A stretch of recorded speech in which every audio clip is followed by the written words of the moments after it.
Conecta TV Radio presenta Agenda País 4.0, un espacio de análisis y opinión alternativo desde lo técnico para el desarrollo del Ecuador. Iniciamos.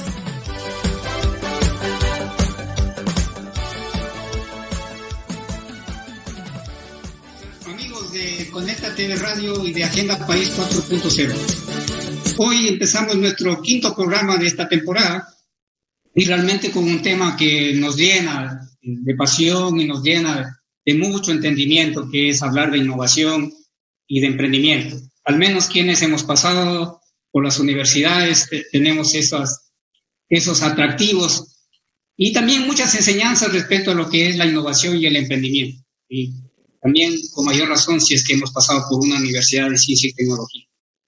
En fin, sin embargo, queremos continuar haciendo énfasis en nuestra línea editorial y lo que nos mueve como Agenda País 4.0.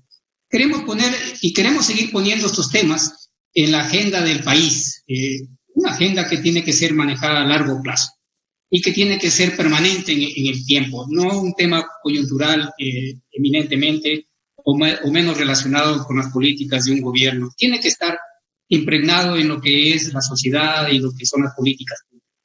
Ese es nuestro énfasis en lo que es establecer una agenda. Por otro lado, insistir en lo que nosotros queremos influir, es decir, crear unas mejores prácticas y unos mejores estándares a nivel internacional. Y este es un tema precisamente que tiene estas cosas que nos mueven, que tienen que sintetizarse. No es un tema exclusivamente local, tiene que ser un tema manejado desde una agenda global y desde una agenda regional.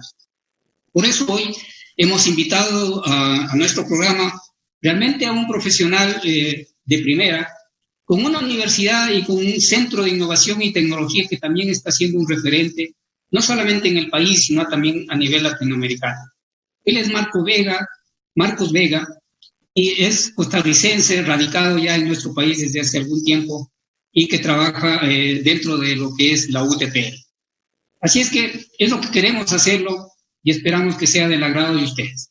Vamos a un corte comercial y regresamos con Marcos Vega. Estamos presentando Agenda País 4.0, una buena decisión técnica detrás de una buena gestión política. Ya regresamos.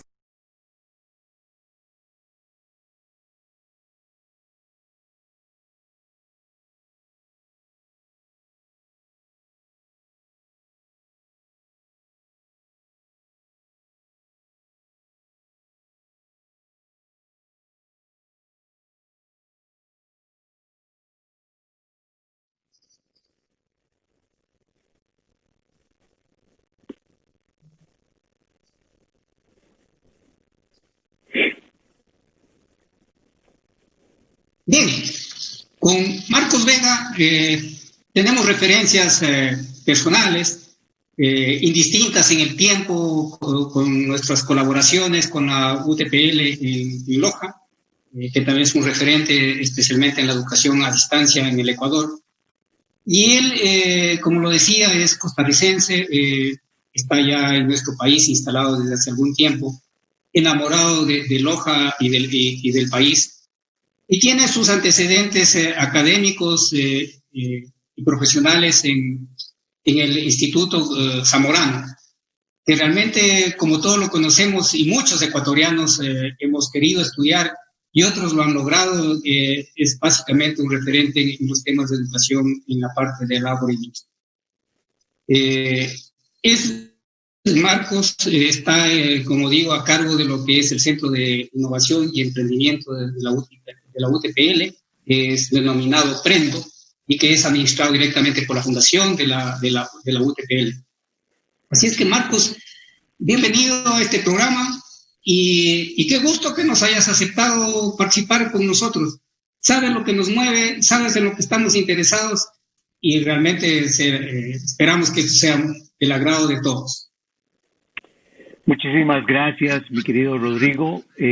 Más bien soy yo el que tiene que agradecer la oportunidad, el espacio para conversar con tanta gente que te sigue en este programa, para justamente, como tú dijiste al principio, hablar de cosas que nos apasionan, ¿no? El tema de innovación y emprendimiento es un tema que en algún momento tal vez podría haberse considerado como algo muy cliché, ¿no? Es decir, algo que se repite sin tener mucho fundamento y sustento.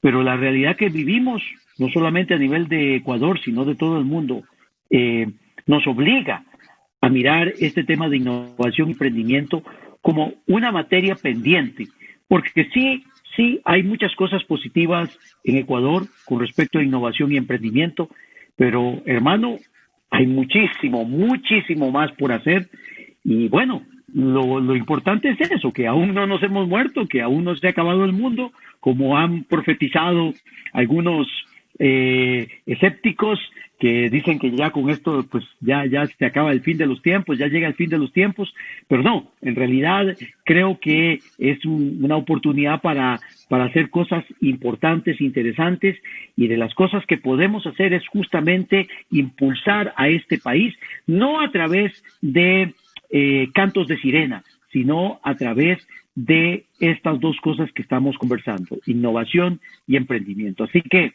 estoy en la mejor disposición de conversar contigo sobre esto porque, como ya lo dijiste, pues es lo que nos mueve. Yo creo que nos va a faltar la hora que está programada para el programa, pero vamos a intentar hacerlo hasta donde avancemos, digamos así. Claro, Marcos, claro. Un poco ubiquémonos en lo que es las agendas y el desarrollo a nivel global y a nivel internacional. Un poco los modelos que se han venido dando y que han sido referentes para nosotros. Tú tienes mucha experiencia en esto, has trabajado en algunos países, conoces cuáles los ecosistemas de innovación, de emprendimiento y cosas por el estilo. Ubícanos un poquito cómo estamos, o sea, obviamente en un panorama primero muy general, y después podemos hablar, si es posible, cómo están relacionados estos indicadores en una parte de esto. Así es que, ¿en qué situación estamos un poco a nivel latinoamericano y a nivel regional? Sí, bueno, el tema de emprendimiento no es un tema nuevo.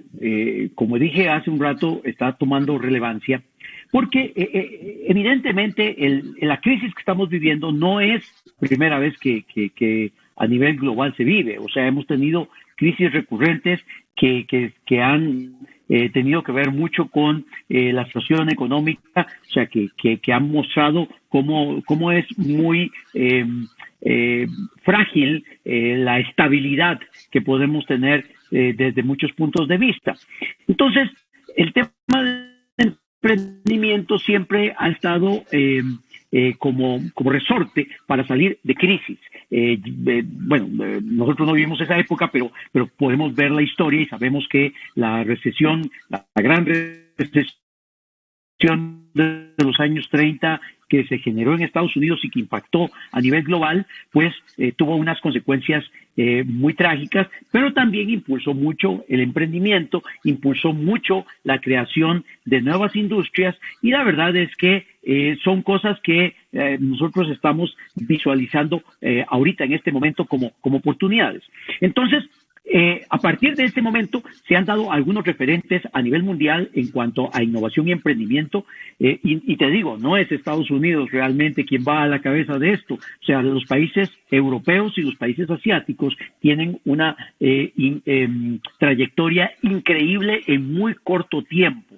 No, desde mediados del siglo pasado hacia acá se ha demostrado que han logrado impulsar mucho sus economías y diversificar mucho su matriz productiva a partir de la innovación y el emprendimiento. Entonces, referentes importantes en Europa, Suiza y Alemania, que son los países que nos enseñan que podemos innovar incluso en las cosas que son consideradas tradicionales o viejas. Y luego los países asiáticos, los famosos tigres asiáticos, que también son una referencia importante. Muchos de esos países a mediados del siglo pasado eran aldeas. No podríamos decirle países, eran aldeas, y sin embargo tú ves el desarrollo que tienen países como Singapur o Taiwán, que hoy por hoy, la misma Corea del Sur, hoy por hoy son referentes en cuanto a innovación y emprendimiento. Pero esta gente tiene una característica en común, y es que le han apostado a lo que nosotros llamamos emprendimiento dinámico. Porque, a ver, emprender es un tema tan amplio que uno podría decir que cualquiera emprende, ¿no? O sea, yo me pongo a pensar ahorita, bueno, y esto es muy evidente, ahorita un montón de gente que se ha quedado sin trabajo y que tiene que llevar alimento a su familia. Entonces, están tratando de ver qué hacen. Mire, aunque sea vender chicles en la esquina del semáforo. Bueno, eso es emprender. Porque al final del día, cuando tú emprendes, lo que tratas de hacer es desarrollar algo. Emprender tiene, bueno, no quiero hacer un estudio lingüístico de la palabra, pero cuando tú escuchas emprender, te imaginas que estás encendiendo algo, que estás activando algo, y justamente cada vez que nosotros tomamos una situación negativa y la tratamos de enfrentar y salir adelante, estamos emprendiendo. Ok, pero hay emprendimientos de emprendimientos. Entonces, la mayoría de los emprendimientos que estamos viendo ahorita en Ecuador y en muchos países de Latinoamérica son de necesidad. Es decir, o haces eso o te quedas sin comer. No, o haces eso o te quedas sin pagar las cuentas más importantes. Entonces, mucha gente ve esto como un tema de que el que emprende es porque ya no le quedó de otra.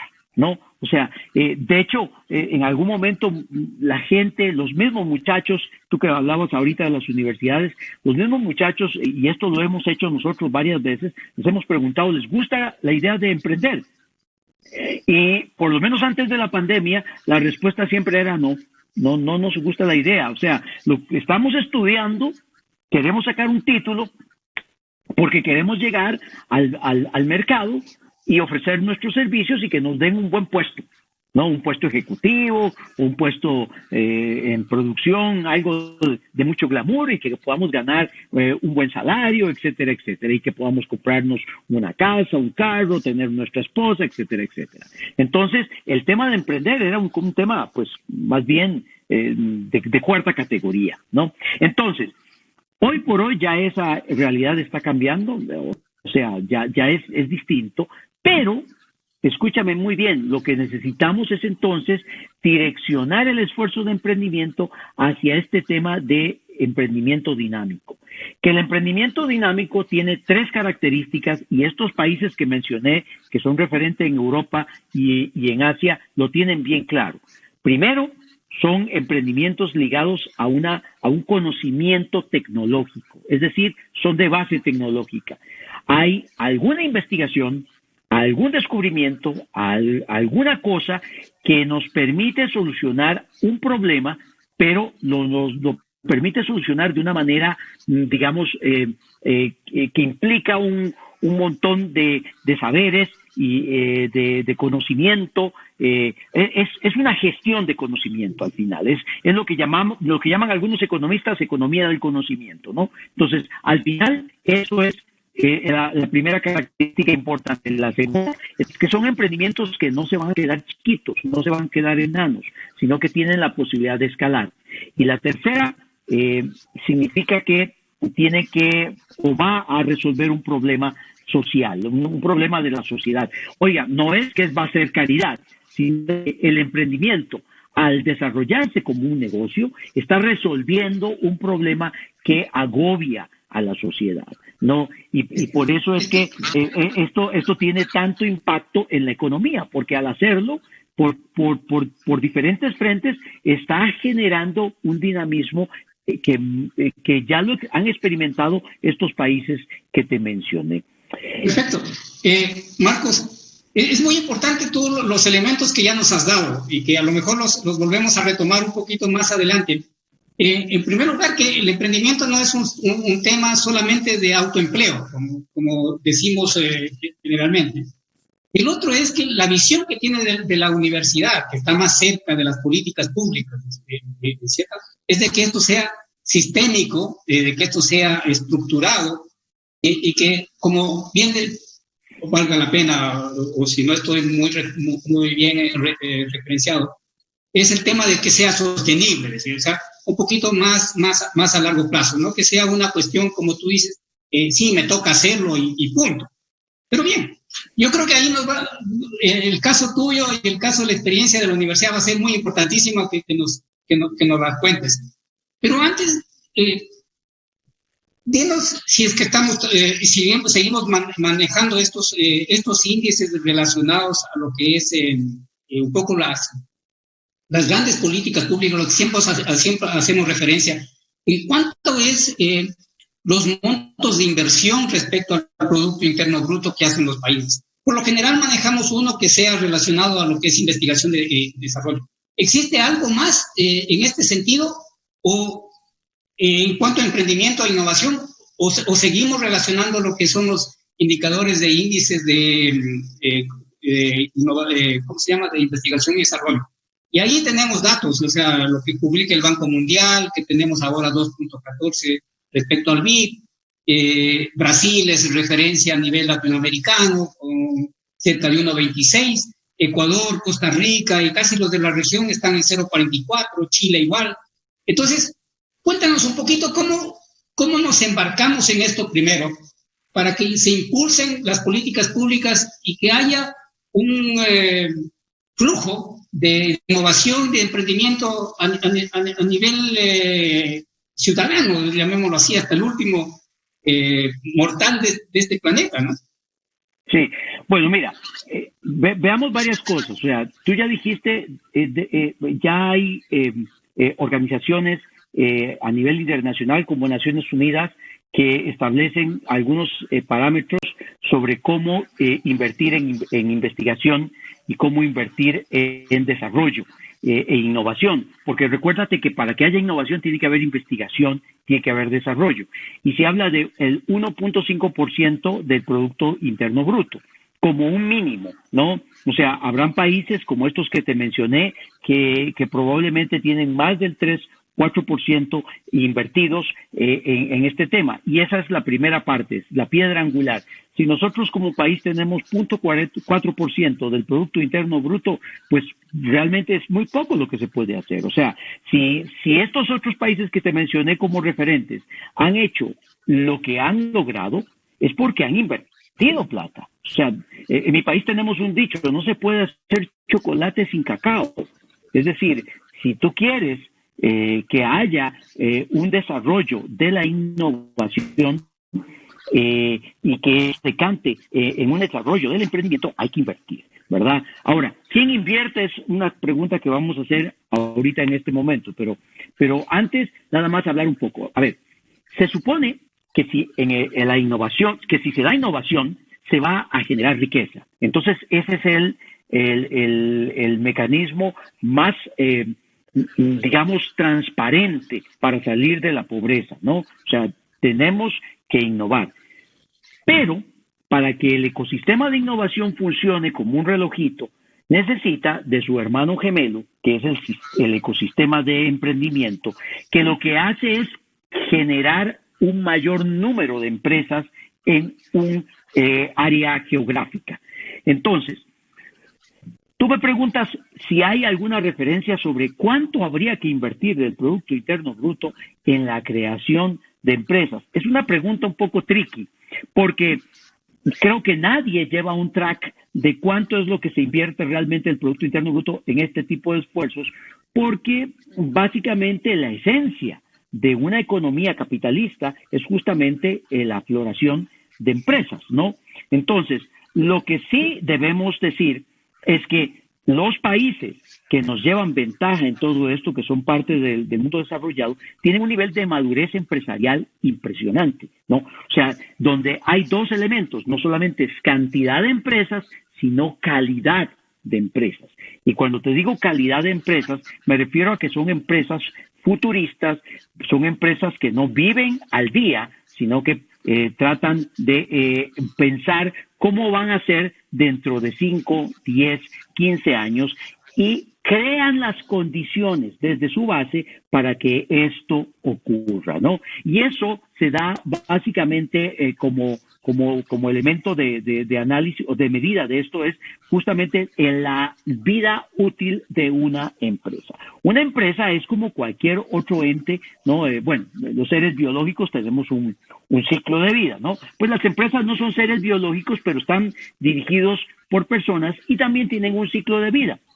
Entonces, mientras más largos sean los ciclos de vida de las empresas, significa que las empresas están justamente en esta ruta de estar innovando y de estar manteniéndose, como decía el célebre economista Schumpeter, en la cresta de la ola. En la cresta de la ola. Si tú innovas, siempre vas a estar en la cresta de la ola, porque bueno, yo no sé si vos surfeas alguna vez, has estado en una tabla de surf, Rodrigo, pero o sea, muy bonito cuando uno va arriba, pero en algún momento uno cae. No, en algún momento uno se va al fondo del agua, ¿no? Y eso es lo que pasa con las empresas que no hacen esto, se van en algún momento hacia abajo, algunas más rápido que otras. Entonces, tomando esto como referencia, analicemos un poco lo que pasa con las pymes y los emprendimientos en Ecuador, que es lo que nos interesa más que todo. Bueno, de acuerdo no a Marcos Vega, sino al Global Entrepreneurship Monitor, en el último informe que acaba de salir, está fresquecito, se lo acaban de sacar del del horno, es pan acabado de salir del horno. Calientito.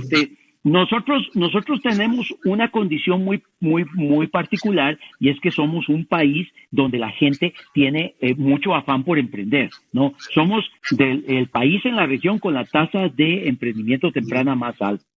Y nuevamente, en el informe del 2019 eso lo vuelve a ratificar, porque en el 2017 así estábamos, 2018 no hubo participación de Ecuador en este reporte, en 2019 ya volvió a haber, y nuevamente seguimos liderando en la región la tasa de emprendimiento temprano, ¿no? Pero ¿qué pasa? Que los emprendimientos no duran, o sea, el horizonte máximo de estos negocios es de 3 años.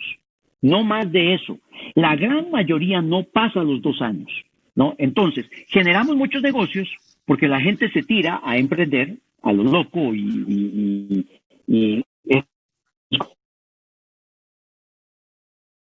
como digo yo, se tiran a la piscina sin fijarse si había agua o no dan cuenta que no había agua. Y entonces, todo eso es trágico porque no se activa la economía. O sea, tenemos muchos emprendimientos, tenemos muchas pymes, pero son actividades que tienen una corta duración, que están generando casi absolutamente nada de utilidades, de revenues, y por el otro lado no están generando empleo.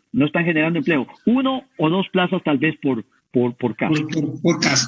Pero Marcos, o sea, esto está dándose y es un tema de la región. O sea, por ejemplo, estos emprendimientos de base tecnológica, lo que tú dices, inclusive tiene menos duración que lo que tú dices de los 3 años, porque son más volátiles, si quieres, en el tiempo.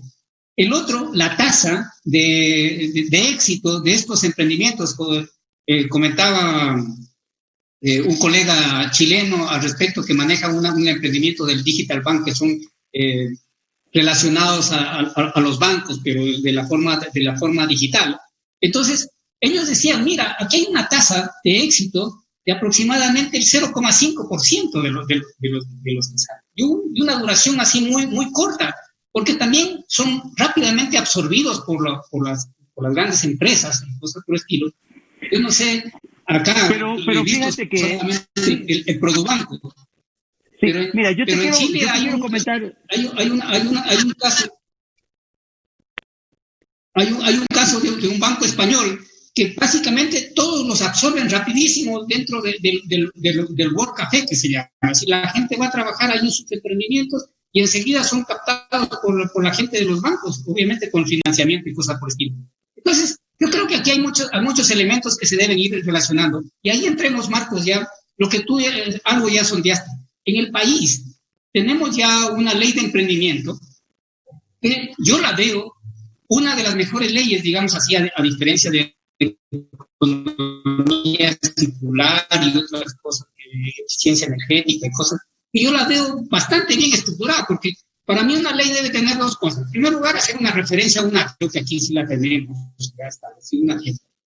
Y en segundo lugar, hablar de los temas de financiamiento, porque si no hay los elementos de financiamiento en una ley, indudablemente nos vamos a quedar bastante quietos. Entonces, cuéntanos aquí, ¿cómo lo ves al país ya en este ecosistema grande de lo que es innovación y emprendimiento? Mira, pero antes de eso nada más no me quiero quedar con la espinita. y como tenemos una conversación de amigos, pues entonces te quiero ese capítulo. Mira, no es un problema, diciendo de tu amigo chileno, no es un problema que un emprendimiento de base tecnológica sea absorbido en algún momento por otro. O sea, ese no es un problema, más bien que bueno, porque quiere decir que ha habido una transacción comercial donde al emprendedor se le ha pagado una buena suma de dinero por una oferta de valor que resuelve un problema que está asentándose bien en el mercado, que se convierte ya en una innovación, y eso está bien, porque el emprendedor probablemente en algún momento tendrá un techo para poder llegar a desarrollarlo como se quiere, ¿verdad? Ahora, el emprendedor, cuando realiza esta transacción, puede con ese dinero volver a emprender nuevamente. Es lo que nosotros llamamos el emprendedor reciclado o el emprendedor recurrente, que en todos los países que te he mencionado,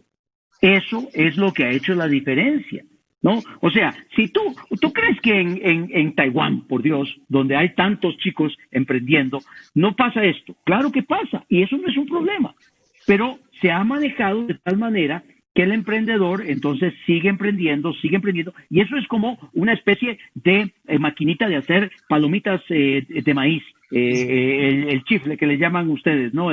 Perdón, el canguil que le llaman ustedes, el chifle es otra cosa, ¿no? Que empieza pop, pop, pop, pop, pop, pop, y empieza a crecer eso impresionante, ¿no? Entonces, eso no es un problema. Yo creo que más bien lo que hay que hacer es direccionarlo correctamente. Igual nosotros no estamos todavía en ese nivel. Ya más adelante comentaré dónde estamos. Pero vamos un poco a lo que me preguntas ahora sobre cómo estamos y ahorita que tenemos ya una ley después de haber carecido por décadas de una ley.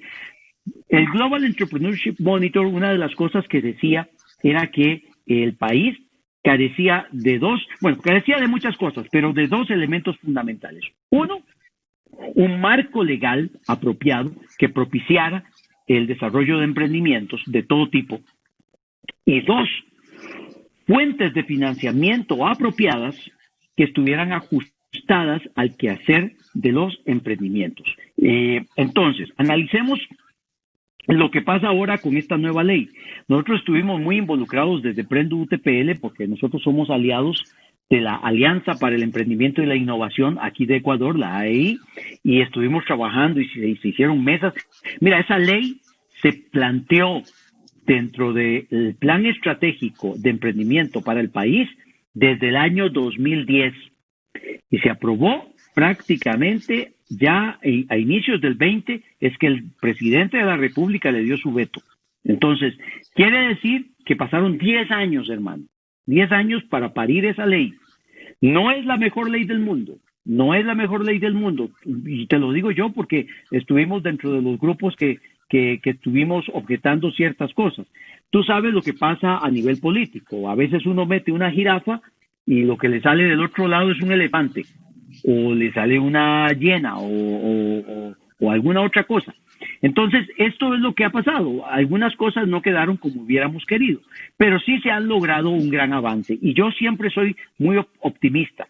De no tener nada a tener esta ley, hermano, es un gran avance. No, es como que usted toda la vida iba a su trabajo a pie o en bus y de repente pudo comprarse un carrito y ahora ya va al trabajo en su carrito. Eso es un gran avance, aunque su carrito sea un pequeño pick-up, una cosa que no tenga mucho, digamos, abolengo. Entonces, claro que estamos bien. Sin embargo, hay una cosa importante que mencionar, y es que esta ley tiene el requerimiento de completar al menos 11 reglamentos. 11, no te estoy diciendo 1, 2 o 3. 11 reglamentos que se tienen que generar para hacer operativa esta ley. En este momento lo que tenemos es un carro sin llantas. Que un carro sin llantas puede tener motor bestial, puede tener muy buen parabrisas, asientos de cuero, todo lo que tú quieras, pero si no tiene llantas no nos lleva a ninguna parte. Entonces ahorita lo que hay que hacer es apurar la elaboración de esos reglamentos. Y allí es donde van a llorar los hombres, como decimos en mi país, porque allí es donde vamos a ver cómo logramos alcanzar cada una de las cosas importantes que se ha mencionado. Por ejemplo, hay un tema que a mí me interesa mucho mencionar, el tema del crowdfunding, que es un tema de cómo asegurar recursos para los emprendimientos por fuentes que no sean necesariamente las tradicionales. Porque si tú vas a la banca, y eso que ahorita hay supuestamente un montón de opciones de financiamiento, dizque a muy bajo interés, dizque a muy buenas condiciones, pero cuando tú vas, y te lo digo por conocimiento propio, o sea, nosotros trabajamos con emprendedores todos los días, y esto es lo que nos dicen ellos. Hemos ido y no nos han dado el crédito porque nos piden hasta el acta de nacimiento, ¿verdad? Hasta dónde dejamos el ombligo, ¿verdad? Dónde lo enterró nuestra mamá el ombligo y todo este tipo de cosas. Y entonces, además, las condiciones de pago siguen siendo cuadradas, no siguen siendo favorables. Entonces nosotros vemos que todavía hay problemas en la banca para ofrecer instrumentos financieros apropiados para los emprendedores. Los capitales de riesgo todavía no están desarrollados en este país, están empezando. Entonces, claro, el tema de crowdfunding puede ser una cosa interesante. El crowdfunding, básicamente, en pocas palabras para nuestros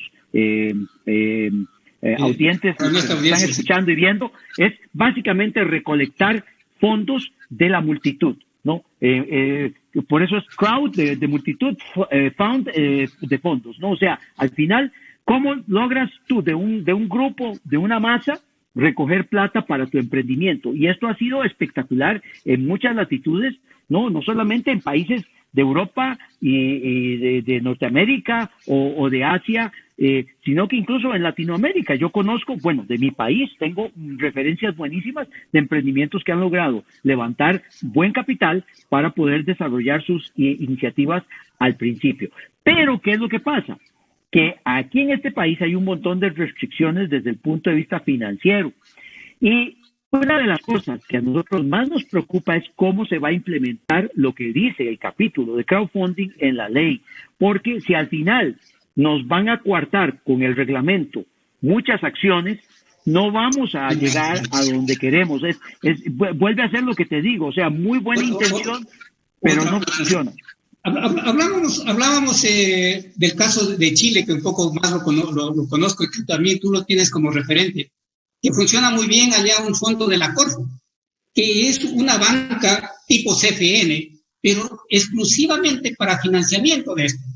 Y ellos tienen diferentes niveles y diferentes llamados a presentación de proyectos durante el año, que en realidad crea mucha expectativa, es decir, presentarse para a tomar uno de estos fondos es realmente todo un proceso, es realmente y hasta un lujo. Entonces, yo acá en el país no veo eso. Sigo viendo a Ban Ecuador, sigo viendo a la Corporación Financiera haciendo cosas diferentes de cierta manera, pero no inclusivamente apoyando este tipo de cosas, incluyendo los venture capital o los capitales de riesgo que se necesitan. Entonces, acá vamos a tener ese problema. Yo no lo sabía en detalle, tú me dices, son 11 reglamentos. Y realmente es un tema de susto. Si hacer un reglamento por sí solo después de una ley, ya es un parto, como tú dices. Realmente va a ser un caos. Entonces yo ahí le veo un problema. Y en el otro tema, que tú lo topaste muy, muy ligeramente, y que yo soy muy crítico en eso, muchas veces de lo que significa seguir los procedimientos burocráticos. El otro día, cuando conversábamos justamente de este programa, alguien me mencionaba, pero tienes que hacer un plan estratégico, pero tienes que hacer un FODA. Pero si tú estás recién empezando, ¿cómo diablos sabes con quién te vas a enfrentar o cómo vas a hacer el proceso? Y eso es un poco la camisita de fuerza que te hace la burocracia cuando tú recién, o sea, te estás imaginando cosas que no sabes cómo se van a desencadenar. Pero ya te quieren poner la camisa de fuerza, que ya te ponen así. Y lo que es más crítico es el banco. Ir a un banco, no solamente por el tema de emprendimiento, o sea, se habla inclusive de la gran empresa. Entonces, ahí, Marcos, ¿cómo desde el punto de vista de la universidad? Porque la universidad tiene otro régimen, tiene una dinámica un poquito más sostenible, más estructurada, insisto. ¿Cómo lo manejan? Y ya entremos a tu caso, que es un referente, de cierta manera, del emprendo. ¿Cómo lo vamos a ir resolviendo, digamos, en el corto y mediano plazo? Sí, mira, realmente sí, lo que nosotros hemos pensado acá en nuestro ecosistema de innovación y emprendimiento de la UTPL es que debemos actuar, no podemos estar perdiendo tanto tiempo en planificación. Vaya, yo no estoy diciendo que sea malo planificar. El problema con la planificación es que cuando tú planificas es que quieres predecir qué es lo que va a pasar a futuro. Y eso podría funcionar muy bien si estuviéramos en un mundo donde nada pasa y no se mueve nada y no cambia mucho la cosa. Pero, óyeme, hoy más que nunca, porque hace unos meses yo también tenía este discurso, pero después de la pandemia y después de todo lo que nos ha sucedido, todavía lo refuerzo mucho más, ¿no? Es decir, ahorita lo que tenemos es un ambiente de incertidumbre. Y para los que saben algo de estadística, la mejor forma de definir incertidumbre es cuando no puedes asociar a los hechos ninguna probabilidad de ocurrencia. Ninguna. No sabes si esto va a ser un 5% probable o un 100% probable. No tienes idea. No tienes idea. Es incierto totalmente. Entonces, cuando hay situaciones de incertidumbre como las que vivimos en la actualidad, y insisto, no es algo de ahorita, para atrás de la pandemia también esto ya se veía, ¿no? Entonces, no sirve mucho predecir lo que va a pasar, porque puede pasar cualquier cosa. Entonces, nosotros desde la academia lo que estamos tratando de hacer, y esa es la visión, el paradigma nuevo que le estamos tratando de meter a nuestra gente en los temas de innovación y emprendimiento, es hay que crear tu futuro. En vez de predecir tu futuro, crea tu futuro. Eso es lo que necesitamos hacer. En vez de predecir tu futuro, crea tu futuro. Y entonces, al final, eso nos lleva a un segundo paradigma que también tenemos, y es el tema de pensamiento en acción. O sea, no debemos quedarnos solo en la retórica, sino que debemos actuar ya. Aunque no tengamos muy claro todo lo que nos va a rodear, y claro, probablemente alguno que me está escuchando en este momento me va a decir, pues no sé, señor, se está contradiciendo, porque hace un rato decía que todos los ecuatorianos éramos como gente que se tiraba a la piscina sin ver si había agua o no había agua.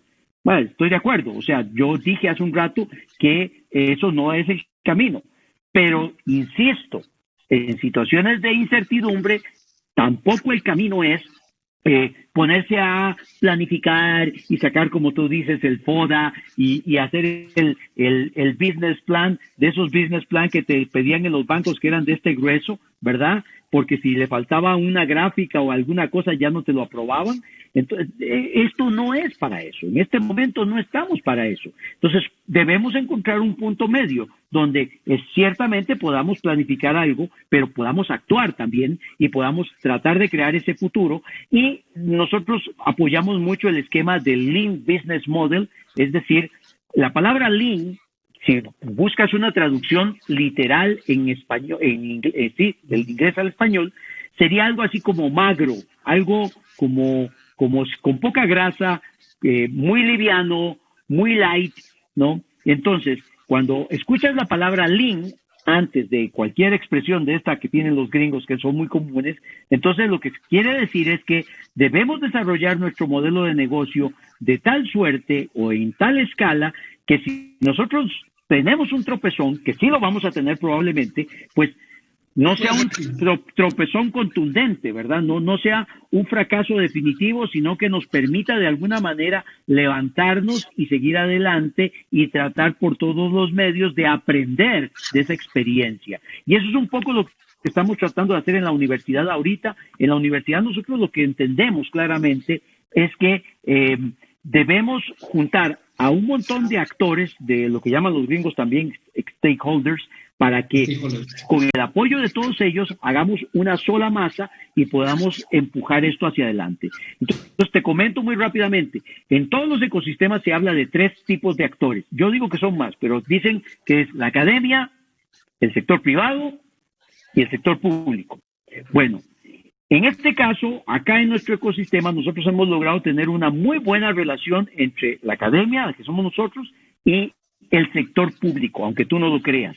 ¿Por qué? Porque yo creo que a diferencia de lo que pasa con los gobiernos federales o los gobiernos a nivel nacional, los gobiernos locales saben mejor dónde chima el zapato, dónde está el dolor de cabeza. Y entonces, por lo menos acá en Loja hemos tenido la gran suerte, y lo digo no estoy haciéndole política ni campaña a nadie, pero lo digo con toda transparencia, hemos tenido un gran apoyo de parte del gobierno provincial de Loja, que se ha comprometido al 100% en desarrollar cada una de las iniciativas que hemos lanzado con el tema de innovación y emprendimiento. Desde el tema de las incubaciones y aceleraciones que hacemos de emprendimientos dinámicos en nuestra universidad, hasta el tema de cómo financiarlos, hasta el tema de cómo buscar fondos de capital semilla que hagan más fácil el camino para estos emprendedores. El tema de cultura. Somos la primera provincia, y lo digo con mucho orgullo, ¿no?, de este país, que ya tiene sobre la mesa un grupo que hemos denominado así, Mesa Provincial de Emprendimiento, ¿no?, donde todos los actores nos juntamos y allí tratamos de generar ordenanzas, políticas, cosas desde lo local que de repente después se pueden proyectar hacia lo nacional, ¿no?, para apoyar todas estas iniciativas. Eso es lo que estamos haciendo nosotros. Nosotros no estamos descubriendo el agua tibia, esto lo hacen en otros países. O sea, lo que pasa es que aquí ha habido mucha, ¿cómo te dijera? Mucho canibalismo entre los diferentes sectores y obviamente hay algunos intereses que no vamos a mencionar, pero la idea es que se ha minado mucho el esfuerzo de coordinar. Todavía tenemos una tarea pendiente aquí en Loja y es incorporar fuertemente al sector privado. El sector privado para nosotros ha sido muy difícil porque, mira, yo te mencionaba hace un rato las características del empresario, o sea, y te hablé de cómo eran los empresarios en los países desarrollados. Bueno, en este país, los empresarios, y yo sé que me voy a comprar un problema diciendo esto, pero es la verdad, los empresarios no son empresarios realmente. O sea, creen que son empresarios. Habrán algunos, por supuesto, que tienen ese perfil, pero la gran mayoría son gente que está viviendo al día y que no está pensando en el futuro y que no está viendo la potencialidad de hacer todo este tipo de alianzas. Marcos, yo creo que nos vamos a comprar un problema los dos, en realidad. Yo también me creo que soy empresario, o creo que pertenezco a este sector, pero realmente uno ve esas características. En primer lugar, proviene con una tasa alta de su procedencia es familiar, es tema uno. En segundo lugar, no es un tema desarrollado a gran escala, como que es un mercado a gran escala. O sea, y lo otro, están acostumbrados al proteccionismo. Eso es claro. Y obviamente lo que no es nuestra naturaleza, no sé si sean todos, o creo que a nivel latinoamericano hay unos países como el nuestro que son desconfiados. Entonces, yo creo que ese problema del tridente que se dice empresa, Estado, universidad, nunca se ha cortado. O sea, desde la época que yo he sido estudiante, de cierta manera, he trabajado también en universidades y cosas por el estilo, es realmente difícil lograr este engranaje y que todo el mundo se acerque y todas esas cosas. Es sumamente difícil. Y yo creo que ahí está faltando algo. O sea, muchos se quejan de la velocidad de respuesta que son diferentes velocidades entre la universidad y el sector privado. O sea, estamos de acuerdo. La universidad también es un ente que tiene su peso, ¿no? que camina a un ritmo diferente de lo que muchas veces son los empresarios, pero uno tiene que acercarse a eso. Entonces, yo creo que ahí vale la pena, Marcos, ir aclarando algunos conceptos. Este concepto de transferencia de tecnología, para muchos se llaman flujo tecnológico, lo dicen, porque en realidad tiene que ser más fluido, tiene que ir de un lado a otro y obviamente ser más continuo, porque no tiene que ser en esos escalones o de vez en cuando alguien se acuerda de lo que tiene que ir a la universidad y que quiere una respuesta rápida, no la tiene, definitivamente no lo tiene. Entonces, ¿cómo eso está siendo manejado desde tu centro de innovación y emprendimiento? ¿Y qué está pasando a nivel nacional? Nos has contado en detalle obviamente, o sea, esta falencia, pero ¿cómo lo resolvemos? Es muy importante saber cómo lo resolvemos para que luego nos cuentes casos que la UTPL y tu centro sí lo tiene como casos de éxito. ahí, ¿cómo lo logramos enganchar al empresario?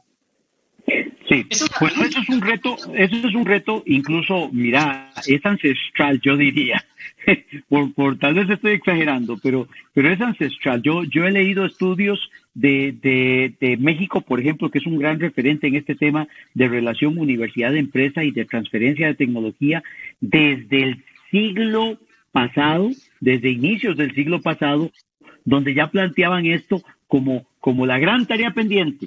No, y óyeme que las universidades mexicanas nos llevan una ventaja increíble, ¿no? Pues México podrá tener todos los problemas que tiene, pero también tiene muchas potencialidades y tiene muchas cosas increíbles, como este tema de las universidades. Ahora, realmente yo te digo, o sea, ha sido culpa de los dos, porque es cierto que la universidad se ha enconchado, se ha metido en una especie de campana de cristal y ha empezado a investigar sobre la inmortalidad del cangrejo, porque la inmortalidad del cangrejo, aunque no sirva para nada en este momento, de repente en algún momento algo bueno traerá. Y entonces ese esnovismo que llaman los gringos que tienen las universidades es lo que lo ha alejado mucho a la universidad de los empresarios, porque el empresario es más práctico, vive al día y trata de ver cómo soluciona los problemas que enfrenta en su desarrollo productivo, operativo, de servicios. Entonces, por el otro lado, el empresario también ha sido muy mezquino, no ha querido invertir. O sea, los empresarios no invierten en investigación, no invierten en innovación, son copiones, les gusta copiar lo que ven. O sea, como tú una cosa que no mencionaste del sector empresarial nuestro es que es sumamente conservador y entonces no le apuestan a nada que tenga un riesgo muy alto. Entonces tienen esa animadversión al riesgo y entonces se refugian en cosas que ya están requete probadas y buscan negocios que sean de volumen, no de margen. Entonces es un pecado grande. Yo no conozco todavía, conozco un par tal vez de empresas en este país que tienen dentro de su presupuesto una cantidad de dinero para temas de investigación e innovación, pero la gran mayoría no piensa en eso, y la gran mayoría incluso cuando se acerca a una universidad, óyeme bien, piensa o espera que la universidad le regale las cosas. ¿Por qué? Porque dice, pues, ¿por qué le voy a pagar a la universidad? Sobre todo si son universidades públicas, ¿verdad? Si esta universidad la está financiando el Estado, que esto y que lo otro. O sea, ¿me entendés? Hay mucha mezquindad por el lado de los empresarios. Entonces, este tema no es fácil de solucionar. Este gap, este vacío, esta abertura entre uno y otro es muy difícil de llenar, de poder acercar. Nosotros ya hemos tenido algunas experiencias y te cuento que en algunos casos hemos tenido relativo éxito porque nos hemos podido acercar a empresas, incluso empresas grandes, también lo hemos hecho con empresas medianas, y hemos logrado de alguna manera tratar de establecer relaciones interesantes, ¿no? Por ejemplo, voy a hablar de casos de éxito que tú me dijiste, háblame de cosas que sí hayan funcionado. Bueno, por ejemplo, ahorita tenemos una relación muy fuerte con una empresa bancaria, no voy a decir su nombre, pero es una empresa bancaria muy fuerte aquí en la provincia. Ya se imaginarán cuál es, ¿verdad? Pero no voy a decir cuál es. Entonces, con esa empresa bancaria ya tenemos una fuerte relación y ellos ya tienen dentro de nuestro campus, dentro de nuestro edificio de prototipado, donde hemos establecido un coworking empresarial, ¿no? Ya tiene un espacio. Y ese espacio que permite que los técnicos de ellos se puedan juntar con los técnicos de la universidad y con alumnos avanzados de la universidad para desarrollar innovación y soluciones dentro de todo el reto que tienen ellos en la parte de servicios financieros. Lo que llaman los gringos los fintech, ¿verdad? O sea, los emprendimientos de tecnología para apoyar los negocios financieros. Entonces, eso es un acercamiento profundo, muy bueno. Ya tenemos sobre la marcha trabajando 2 proyectos concretos. Creemos que al final del día eso le va a traer mucho beneficio porque eso también permite otra cosa muy importante, y es que esas empresas que se afincan en nuestro coworking empresarial puedan en algún momento vincularse con nuestros emprendimientos que ya van muy avanzados y que podrían ofrecerles algo. De hecho, tenemos un emprendimiento de nuestro ecosistema que ya tiene un producto bastante bueno que le interesa a esta entidad financiera. Y entonces, si ese servicio se puede dar, magnífico, va a dar un servicio. Y si el día de mañana, como hablábamos algún rato, esta entidad financiera decide comprar ese emprendimiento, pues enhorabuena, ¿no? Porque estos emprendedores, que no son nada tontos, que son gente que de nuestra universidad que se ha graduado y que le entienden al tema de programación y al tema de análisis de data, al tema de minería de data, todo esto, van a seguir emprendiendo en otras cosas, porque las necesidades son ilimitadas. Ya lo decía Adam Smith, el problema de este mundo es que tenemos recursos limitados y necesidades ilimitadas. Así que no va a haber problema con eso. Entonces, ese es un ejemplo de éxito que tenemos. Tenemos otro caso muy interesante de una empresa del sector alimentario, una de las más grandes, probablemente la más grande de este país. Tampoco voy a decir su nombre, pero me imagino que ya deben prever de quién se trata, ¿no? Y esta empresa se ha acercado también a nosotros. Todavía ellos no tienen un espacio físico en nuestra universidad, porque obviamente nosotros estamos en Loja y ellos están allá en Quito, ¿no? Entonces, esta situación nos ha permitido desarrollar, aunque sea a distancia, una serie de proyectos, y estamos ya vinculándolos con otro emprendimiento nuestro del área biológica. Es un emprendimiento de biotecnología que puede perfectamente desarrollar un montón de beneficios para esta empresa. Y nuevamente, mi querido Rodrigo, si el día de mañana compran este emprendimiento, magnífico, porque los emprendedores siguen emprendiendo en otra cosa sobre su misma línea de conocimiento. Perfecto. Aquí hay un tema adicional, Marcos, que viene relacionado o que es posterior a esto. O sea, tú ya haces un buen desarrollo, tú haces las investigaciones, armas toda esta estructura. Pero viene algo que yo recuerdo muy, muy claramente en el año 2013, cuando fui director de planificación de una universidad de ciencia y tecnología. Vino un profesor Prometeo, por este programa Prometeo, que era especialista en tema de patentes y había trabajado en la oficina de patentes en los Estados Unidos a nivel nacional. Entonces, le preguntábamos, con todo lo que pasaba en ese momento, ¿cuándo se desarrollan las patentes? Porque es algo que no solamente vienen los papers y las publicaciones indexadas y cosas por el estilo que se les exige a las universidades, pero luego ya viene el tema de las patentes. ¿Cómo lo está manejando la UTPL y cómo ya lo ven las otras universidades el tema de las patentes? Porque esto es un desarrollo natural, muy rápido, inclusive en algunos casos, ¿no? Puede ser lento con lo que pasa, pero vas camino a eso. Y entonces yo creo que el objetivo también de todo esto es llegar a las patentes, y ahí están las fuentes de financiamiento de las universidades. Es decir, las universidades, muchas de esas, como también tú lo indicabas, aparte de esto, muchas universidades viven del tema de las patentes. Entonces, desarrollan, viene el tema de la patente y de ahí tienen fondos para N años, y eso es algo que hay que buscarlo. Entonces, eso es importante también que lo tengamos sobre la agenda de estos programas, y al menos desde la universidad, porque es la única que puede sostenerlo. El Estado difícilmente. Y ahí viene un poco también yo digo, de esa confianza mutua que debe haber con el empresario. Cuéntanos algo de esto y algo muy adicional. Esta declaración de la UTPL como campus tecnológico, tal vez nos puedes indicar que puede ser un tema de referencia para muchos aquí en el país. Por favor. Sí, claro. Mira, bueno, primero con el tema de lo que nosotros llamamos gestión y transferencia del conocimiento, que tiene que ver con todo esto de la protección intelectual, que pueden ser patentes, pueden ser propiedades vegetales o animales, pueden ser derechos de autor.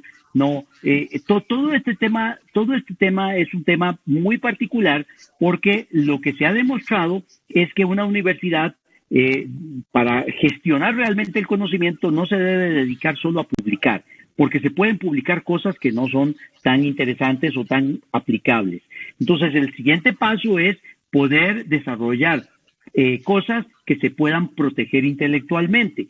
Y esto tiene que ser hecho, como tú dijiste, con una gran agilidad, porque al final del día, si se hace con gran agilidad, logramos de alguna forma que el conocimiento no se vuelva obsoleto. Porque el problema es que la obsolescencia de conocimiento es muy alta, eso es totalmente cierto. Por eso es que en temas de innovación y en temas de emprendimiento de base tecnológica hay que estar siempre como si a uno lo estuviera persiguiendo un perro Rottweiler, ¿no? O sea, pero y que ya lo va a agarrar a uno. Entonces uno siempre no puede parar, no puedes parar porque la velocidad con que se adquieren nuevas cosas es impresionante y eso hace que las cosas se vuelvan obsoletas muy rápido. Entonces, nosotros tenemos bien claro este esquema.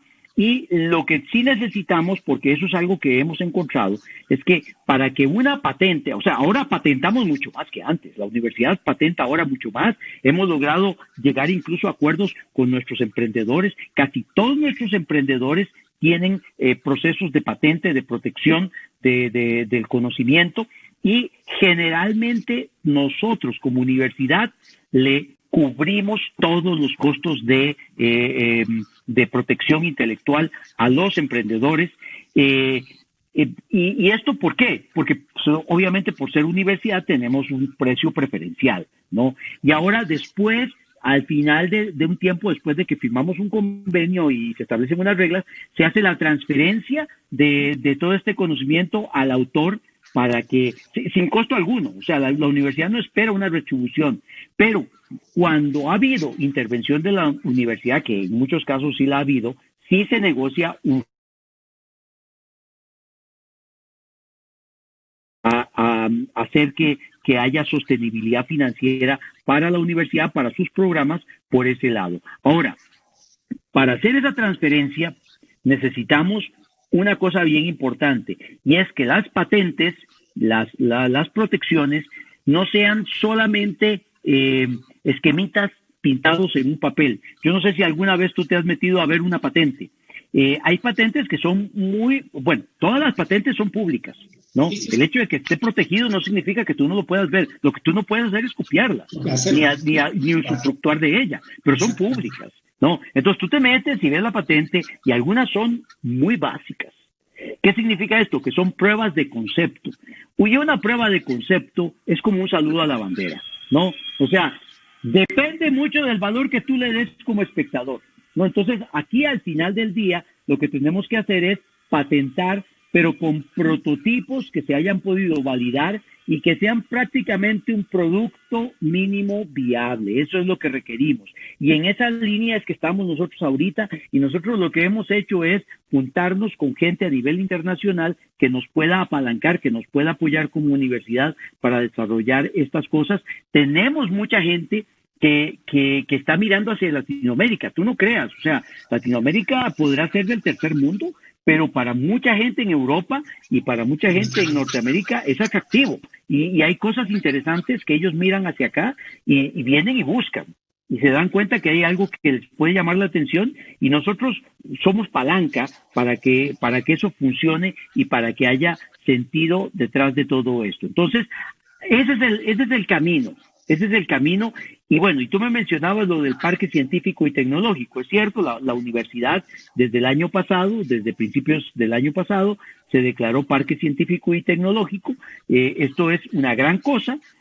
Para los que no entiendan mucho esto, porque alguno podría decir, pues eso es un título, como decir, es el Conde de Montecristo. No, bueno, no, es algo más que un título, ¿no? ¿Por qué? Porque para poder ser un parque científico y tecnológico hay que cumplir con ciertos requisitos. Y los requisitos importantes es que justamente se gestione el conocimiento dentro de ese campus universitario, que hayan facilidades para que se pueda hacer esa gestión. Cuando digo facilidades es equipos, maquinaria, edificaciones apropiadas. Y una cosa muy importante que nuestra universidad, y tú lo sabes porque conoces bien esa historia, nuestra universidad lo tiene es recurso humano talentoso y formado en las mejores universidades del mundo. O sea, si tú tienes esos elementos conjugados, puedes convertir tu campus universitario en un parque científico y tecnológico, donde ya no podemos decir que el parque científico y tecnológico es aquel edificio que está allá, no, es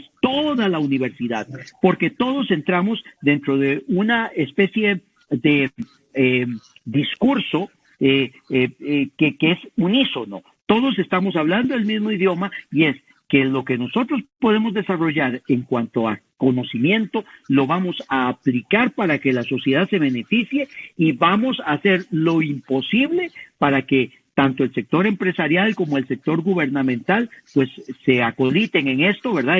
Y hagamos todos una sola mancuerna, una sola masa crítica y logremos el cambio que estamos buscando. Viste, Marcos, yo que te dije al inicio que nos va a faltar la hora para conversar de estas cosas. Mira, nos quedamos con muchos elementos que tú has sido demasiado explícito, inclusive para comentarlos, pero a lo mejor como estos temas, yo digo, quedan los desafíos, quedan las tareas pendientes, muchas veces, mucho por hacer.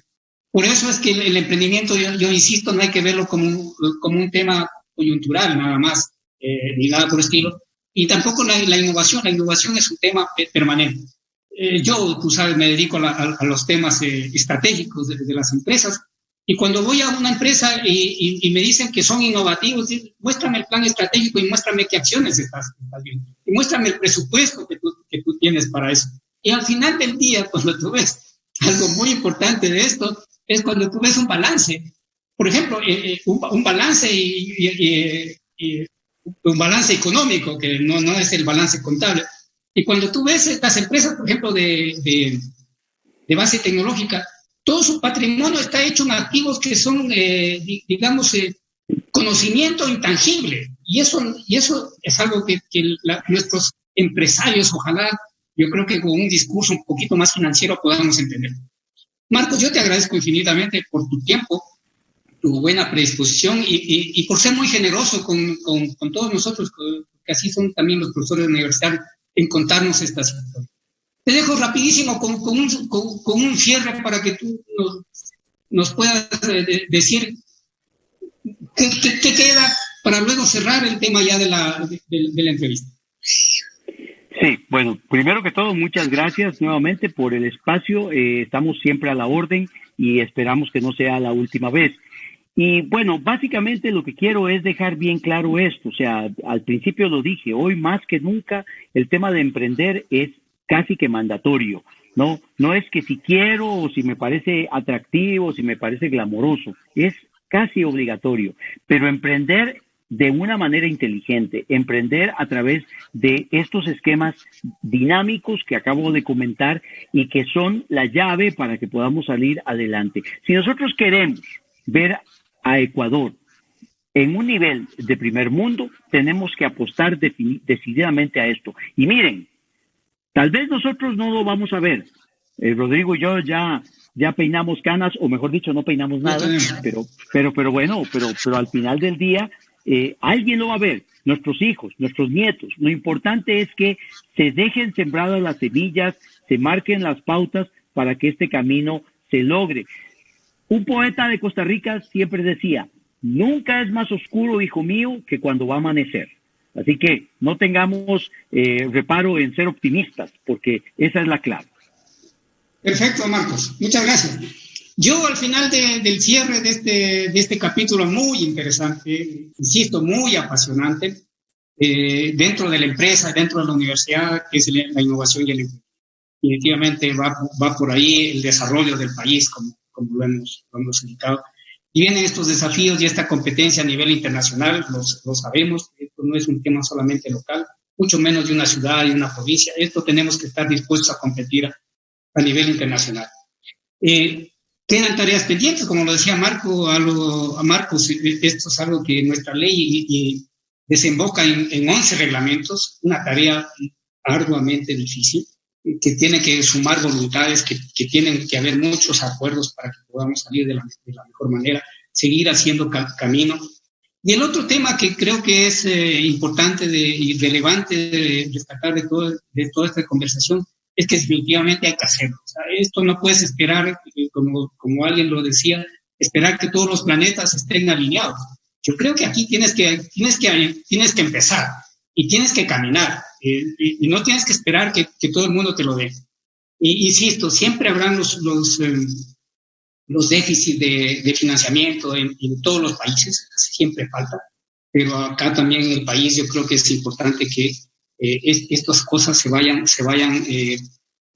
fluyendo y vayan dando los espacios que corresponden al financiamiento. Caso contrario, no se va a dar, no se va a dar. Las universidades no lo tienen, el ciudadano común no lo tiene, los bancos tienen restricciones, indudablemente, y obviamente no se diga de la banca pública que no tiene inclusive todavía la idea de lo que significa una.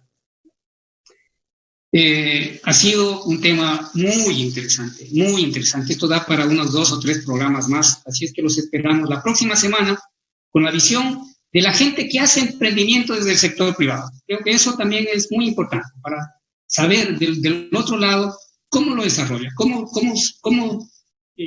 se desenvuelve en este campo. Y así es que será hasta el próximo capítulo y gracias por atendernos en sus casas. Agenda País 4.0. Nos vemos. Conecta TV Radio presentó Agenda País 4.0. Gracias por sintonizarnos y hasta la próxima edición.